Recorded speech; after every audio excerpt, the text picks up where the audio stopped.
सियासत हो रही है सर, इसके बारे में जरा बता दें।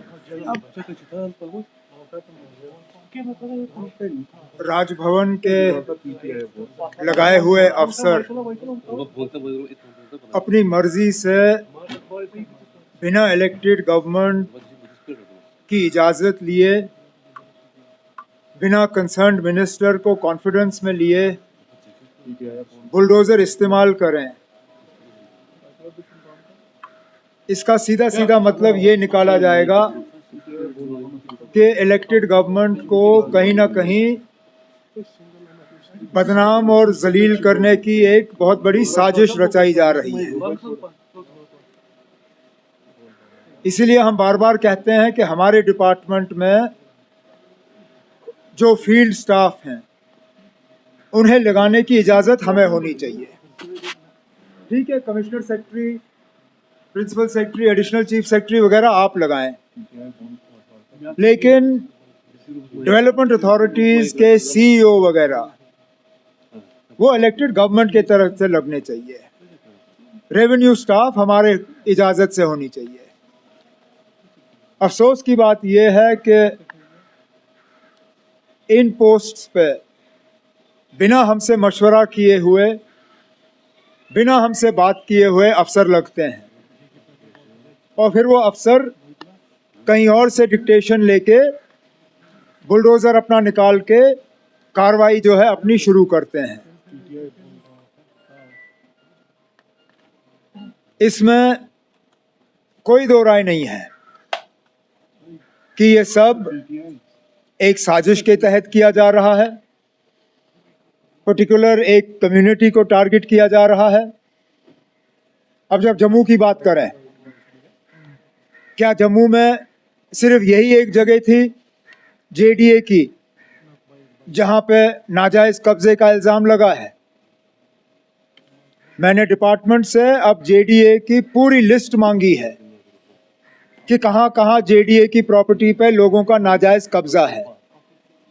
मैं भी देखना चाहता हूं कि इस एक शख्स को इन अफसरों ने टारगेट क्यों किया। कहीं उसका मजहब तो इसके पीछे नहीं है, क्योंकि ऐसा हो ही नहीं सकता कि पूरी जेडीए की ज़मीनों पे सिर्फ यही एक नाजायज कब्जे का इल्ज़ाम है।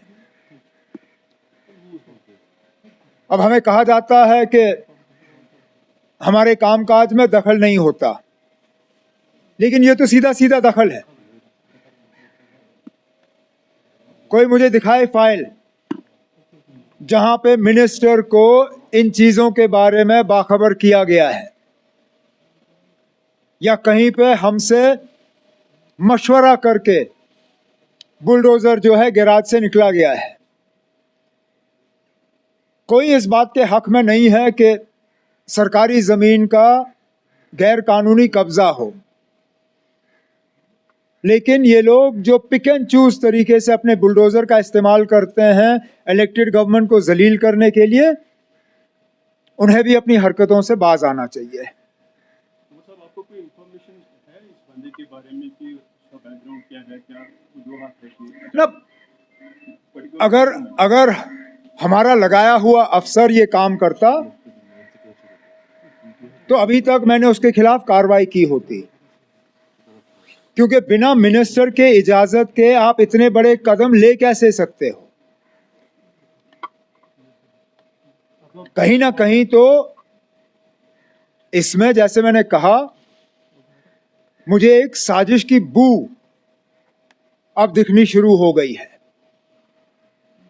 क्योंकि एक बार ये होता तो मैं कहता चले ना गलती से हुआ है, दो बार होता तो मैं कहता चलिए हो सकता है कि हुआ हो, लेकिन लगातार एक के बाद एक इस तरह की चीजें, ये सिर्फ और सिर्फ इलेक्टेड गवर्नमेंट को जलील और बदनाम करने के लिए किया जा रहा है, क्योंकि वो इस इलेक्शन के नतीजों को ये लोग हजम नहीं कर पाते। अभी जम्मू में ये कंटिन्यू है, तो अप्रहेंशंस हमारे यहाँ है, because day before yesterday one incident happened in कंगन हाउस।